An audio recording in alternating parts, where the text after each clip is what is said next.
inner space has the power to set me free. It's the cavern of creation and the truth of you and me. This inner space, an eternity of time. It's the moment of the holy now and the allness that is mine.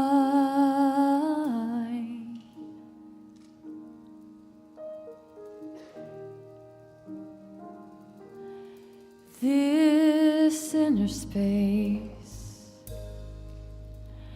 contains all that I need. From deep within the invisible flows the living air I breathe. This inner space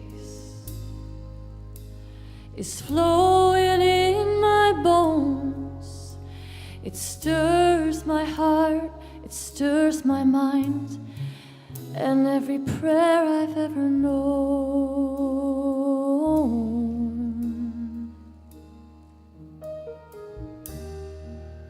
So I say, breathe,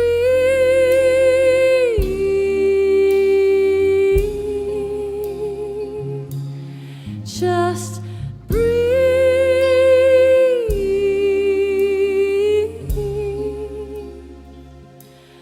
Now breathe.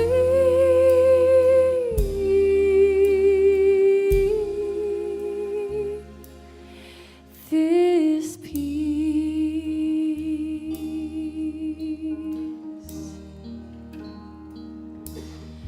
this inner space is the ocean of your soul.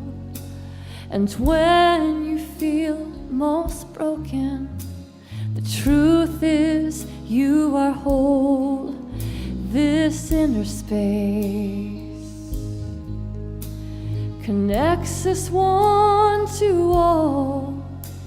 And though it will never push you, it will break down every wall.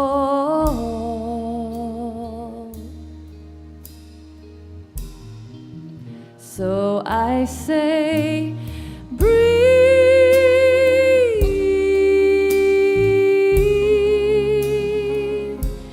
just breathe.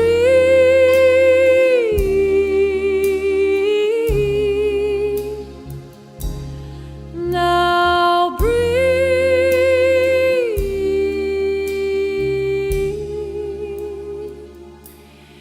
This peace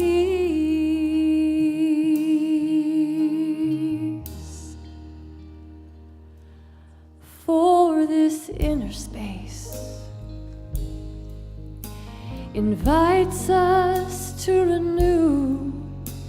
In all my endless choosing, I become the chosen to this inner space. It never knows the past. In a quiet place we can hear it, and it might just make us laugh.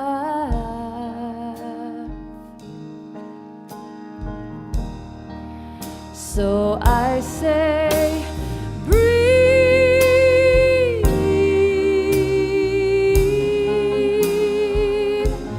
just breathe.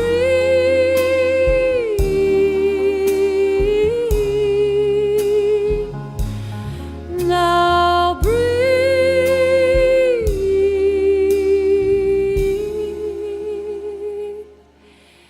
This peace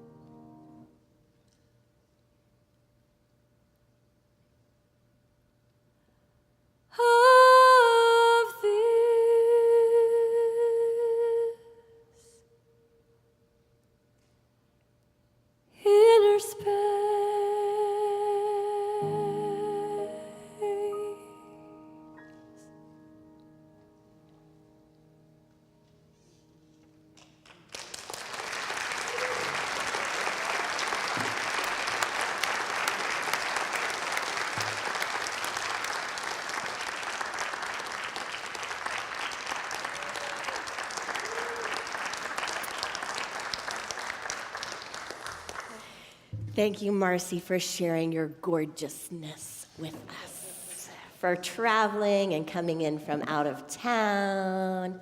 I would like to invite up Reverend Linda and Reverend Juan.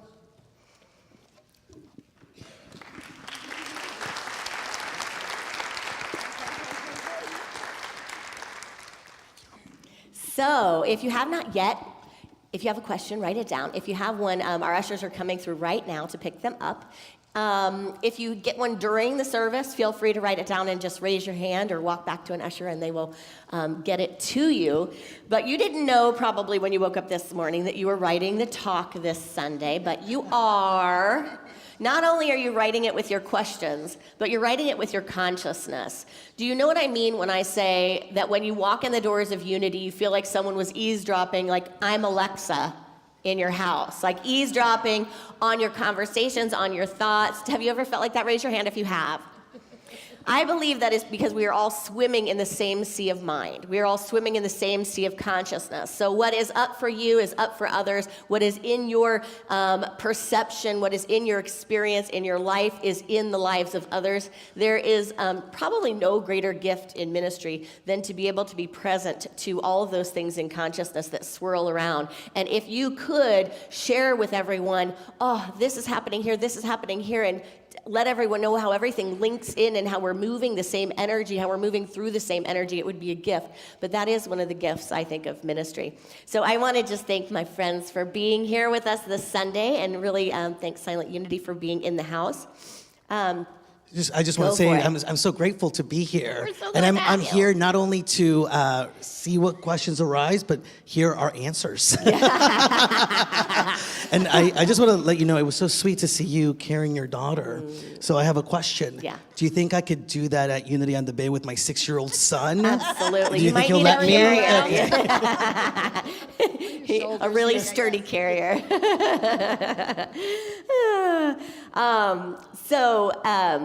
One of the things about Q&A Sunday is that we have our cell phones in our pocket, so if we need to call a lifeline to find an answer to a question, no, just kidding.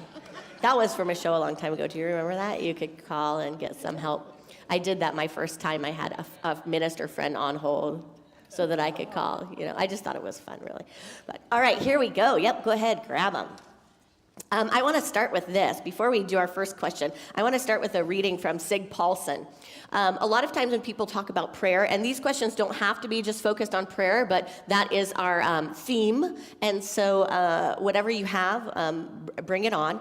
But one of the things that happens a lot of times when people especially are new to Unity, or have even been in Unity for a long time, when we talk about prayer and stuff, are they say they want God's will. They want to be aligned with God's will. So whatever God wants for them, they want to do that or have that or be that or whatever it is.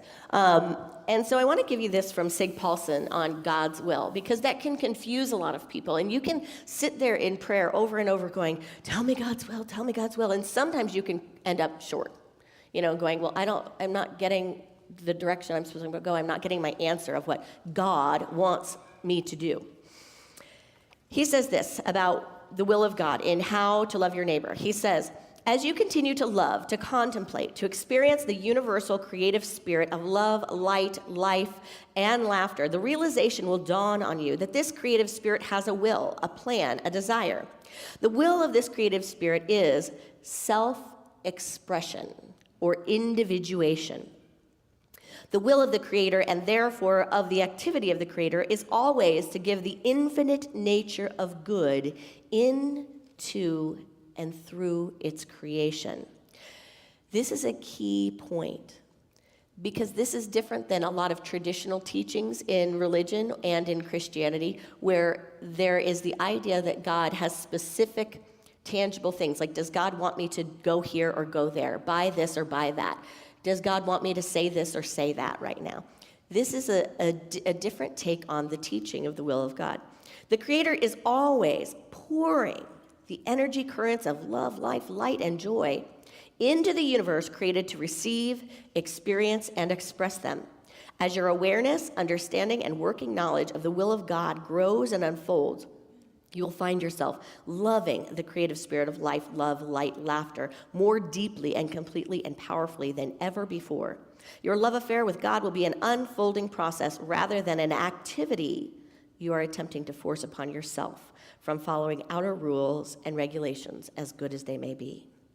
The will of God for the universe is always an ever greater experience and expression of the vibrant love, life, light, and laughter that are the nature of the infinite creative spirit. All right. Here we go. Should we start with this one? It's always funny to get to kind of frame how we start it. But let's just start with the first one I saw. What are some of the major challenges that are up for the unity movement now? How might we respond? I'll just give my little quickie. One of the major challenges, and whatever that is, that's always up for the unity movement is, and everyone feels it and sees it, they go, it's so amazing what's happening here, it's so amazing, how are the seats not filled and overflowing?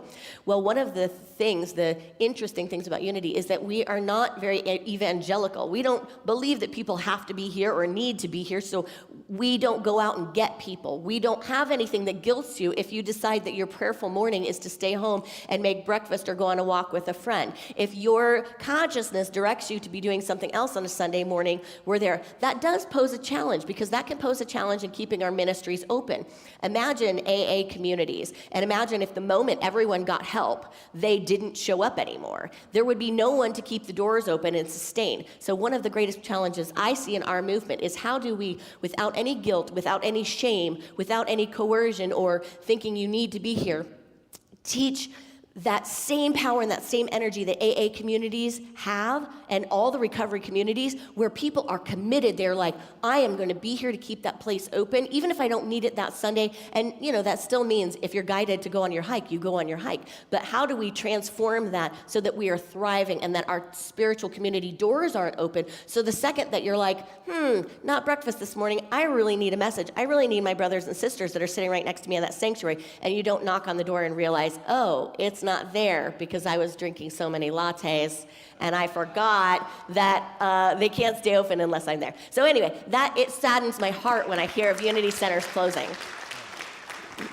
Well, that's saying that the answer is always in the room, right? And to me, that challenge, the opportunity is in the room, right? Because we may not have that guilt and shame to bring people in, but we in Unity, I believe, have a really deep understanding and a deep experience of what truth is, of what God is in our lives.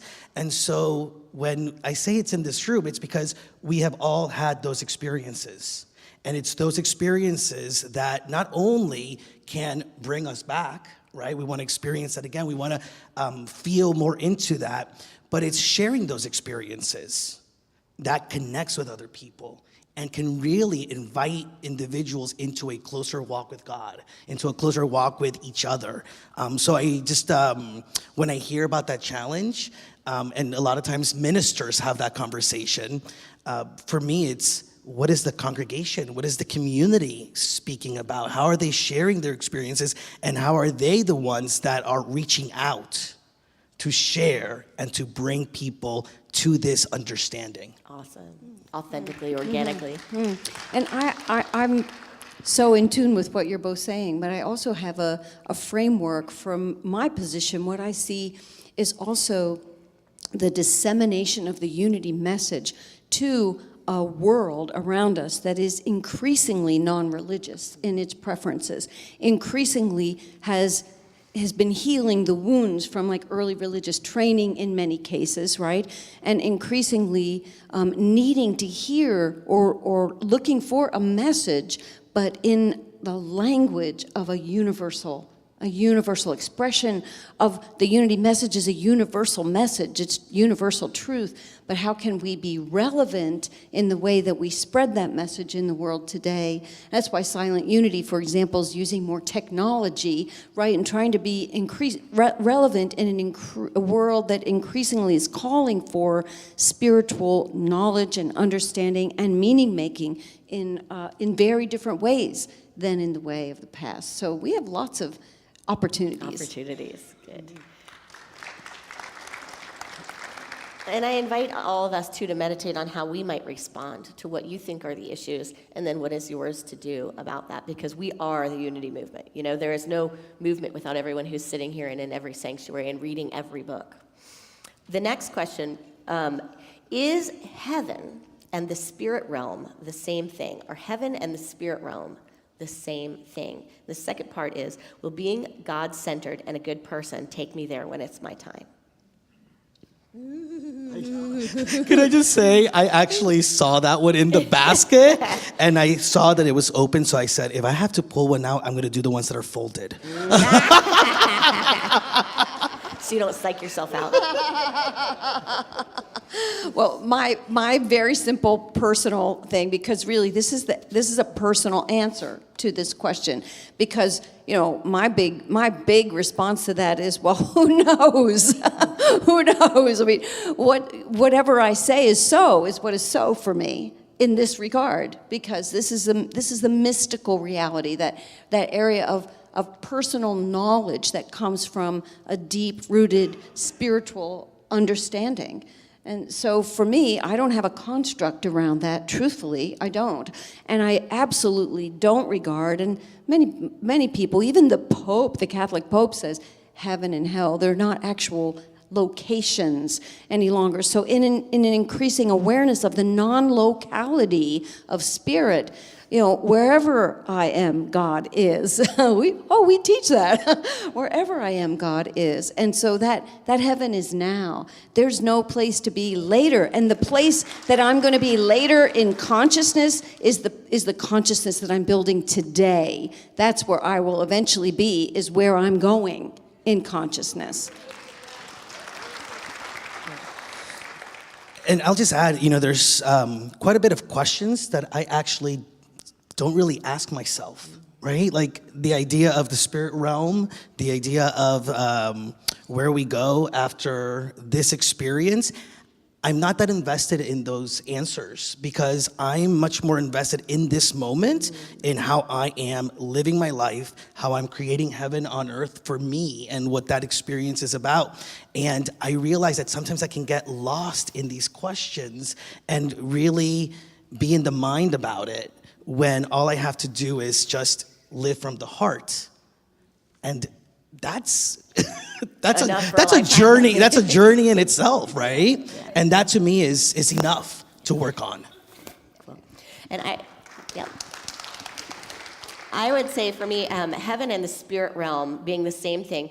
For me, the spirit realm is the invisible. I talk about it as just beyond the veil. So that which is not visible to my eyes, I would say that's the spirit realm. And that can be in science and quantum physics too. You know what I mean? It's like whatever, for me, whatever is not the visible rather than not the world of the flesh or demonstrated things. So every idea, every beingness. And then heaven, we do teach that heaven is a state of consciousness. You can have it here, you can have it when you die. So heaven being disconnected from the idea of life and death, but heaven being a consciousness, same thing as hell being a consciousness. So as far as will being a God-centered and good person take you there, living a spirit-centered life can take you there now, and it's an ever-expanding experience of freedom. It's an ever-expanding experience of your full nature beyond a body and beyond form, and it's an ever-increasing experience, I think, of inner peace that goes beyond these human ups and downs and ego feelings. So I have certainty that that when it's your time, you will be in absolute love and immersed in absolute love, and I feel like that is truth. All right, here's a folded one, and it's going to be for you. Are you ready? I don't even know what it is. What is the best spiritual response to jealousy? And I wonder, are they talking about I'm jealous of someone else, or someone else is jealous of me? Right, and my first thought was somebody jealous of me, and I would actually always, more than be concerned about that, really be concerned about how jealousy is showing up in me, and how I really being an expression of all that I really want to live and all that I want to be. So the spiritual response to jealousy, whether it's out there or in here, is love. Yeah. You know, to love the connection, to love the individual, to love myself in the process and not own whatever that jealousy, however it's manifesting in that relationship. So I think it's just a response of, what would love do now? What would I do as love? How would I respond to the ways in which people are responding to me in love? So responding in love. And I know too, for me, I always think of when there's jealousy present, it's like really all that is going, someone wants to have what you have, or I want to have what someone else has. And so it's really just an affirmation. So rather than looking at it back, be like, damn, I'm excited about that. I'm excited that someone can have that can be made manifest, that can be someone else's experience. And instead of feeling bad about it, take it as a yes demonstration. Someone did it, hooray. Someone did it, it was a tuning fork in me, so I know where to focus my prayer, my attention, my creativity.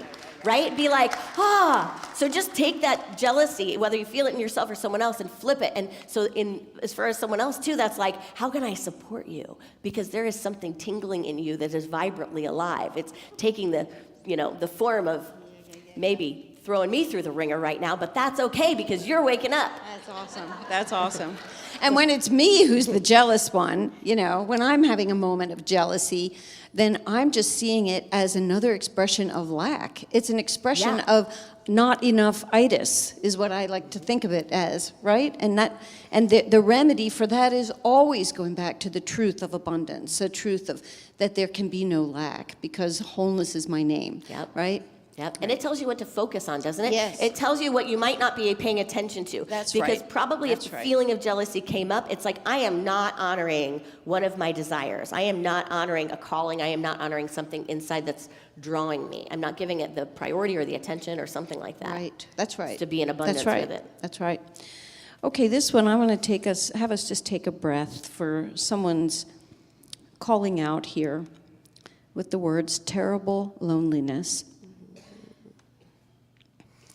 Can we just have a moment of silence and repeat what Reverend Erin asked us to do earlier? Just place your hand over your heart.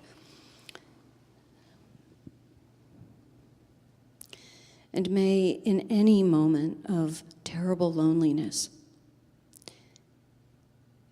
may we receive the graceful awareness that all of love is right in this moment, right here. And that in the sacredness of my breath rides love.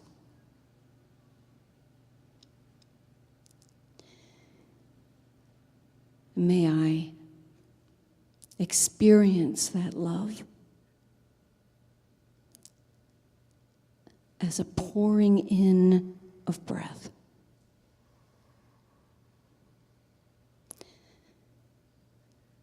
The unifying power of love, right here where I am, within me, fully formed. May I experience it pulsing in every part of my body temple. And may that penetrate my feeling nature.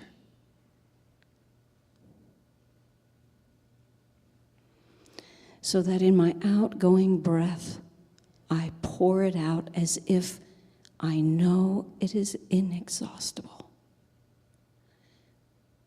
That there's plenty.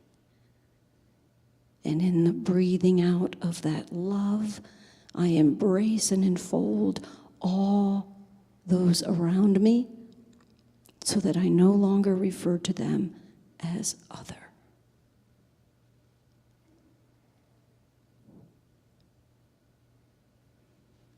And breathe in, breathe out. And so it is. And so it is. Thank you. And so I have to say, too, to that person and to whoever that radiates with, keep showing up here reach out and tell someone else. Tell the people around you that you're feeling like that, and call Robert Brummett.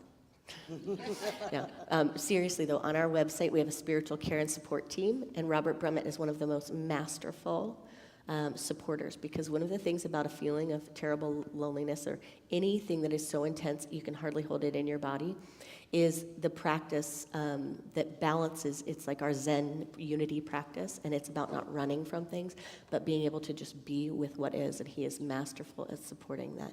So just know that the person sitting next to you might have had that experience before, might be having it as well. So show up, reach out, and get support.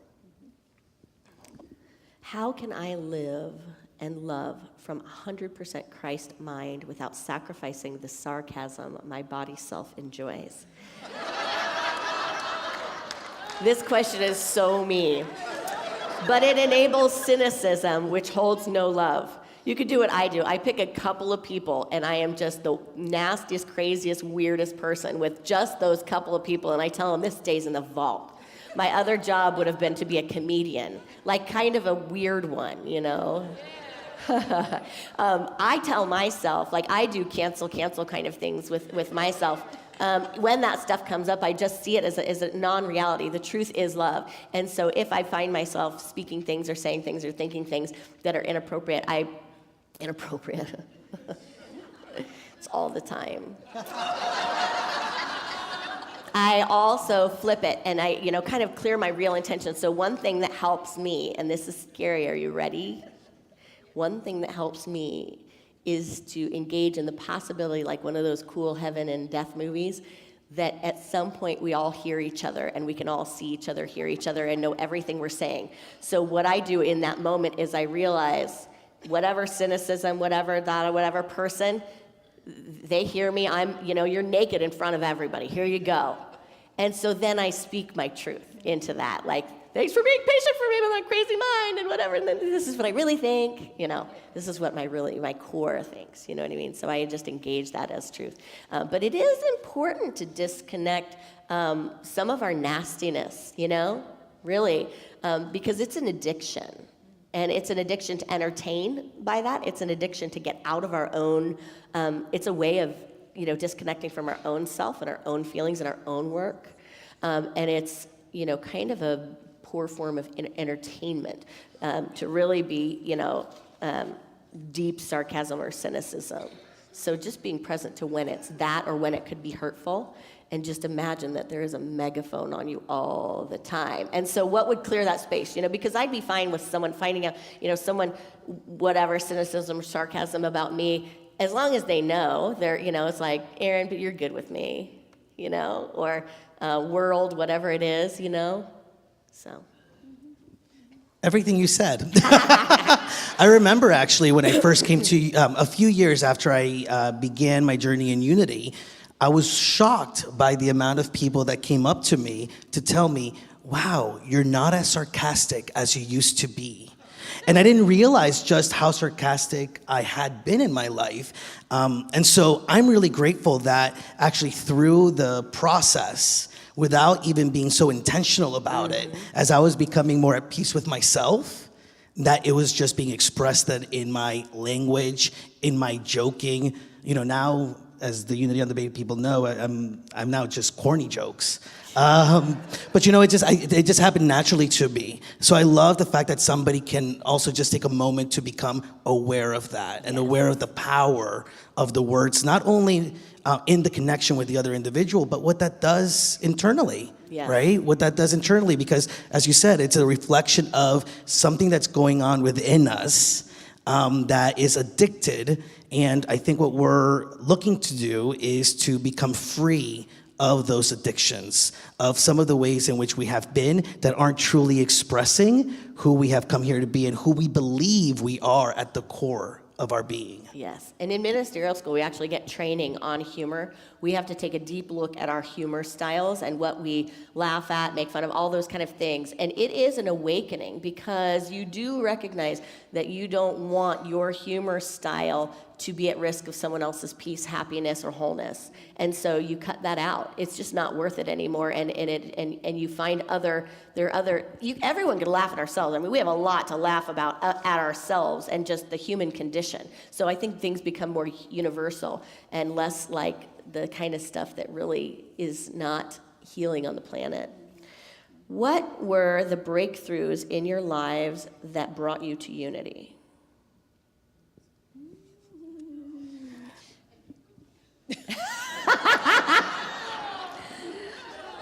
Well, the one significant moment for me was healing with my father. Many of you have heard my story. When Giles and I got married, my father disowned me. And it was in Thanksgiving 9 years later when on Thanksgiving morning, my father spoke to me for the first time after 9 years. And it was such a joyful reconciliation. I remember being the whole day on the telephone with everyone who knew me, everyone I knew who I could contact. We celebrated all day long on the phone. But the last thing I did that day was call a local Unity church because I had been introduced to Unity while living at Kripalu Ashram, and it was time. I recognized it was time to have spiritual community again in my life. And Unity I saw as a bridge, an east-west bridge, and anyway, that's what happened to me. So I went in celebration, and I did what so many of us do that first Sunday in there. I just bawled through the whole service, feeling like I have come home. And I found it so interesting, the term breakthrough, because I found that it was really the breakdowns that brought me to unity. And I also was going through some relationship issues with my family. I had already come out and as a gay man, and so we were maneuvering our spirituality and religion and how that connected to my sexuality. And in those moments of not being too sure about where the journey would take me within those relationships, I sought to reconnect with what felt true to me. And so it was really the breakdowns, and at the same time, it's just so easy to call that breakdown a breakthrough, right? So it's like, I just did a talk on that like a few weeks ago. Oh, you did? Yeah. Well, I love it. Before the breakthrough, the breakdown, Yeah. and the reality is that it's all just one instant. Yeah. And mine was I don't ever remember a time not having it, but I've had struggles like with what is God? What is life? Do we exist? Do we just stop existing when we die? This is so hard. This is so tiring. How do I get out of this? There's nothing I can really do to get out of this. This goes on forever. If it goes on forever and ever, I can't handle it. If it stopped, I can't handle that. That's terrifying.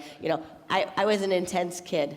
And that was from a really young age. And I always remember having just this like hole in my heart, this emptiness, this almost like home that's not there, like something missing.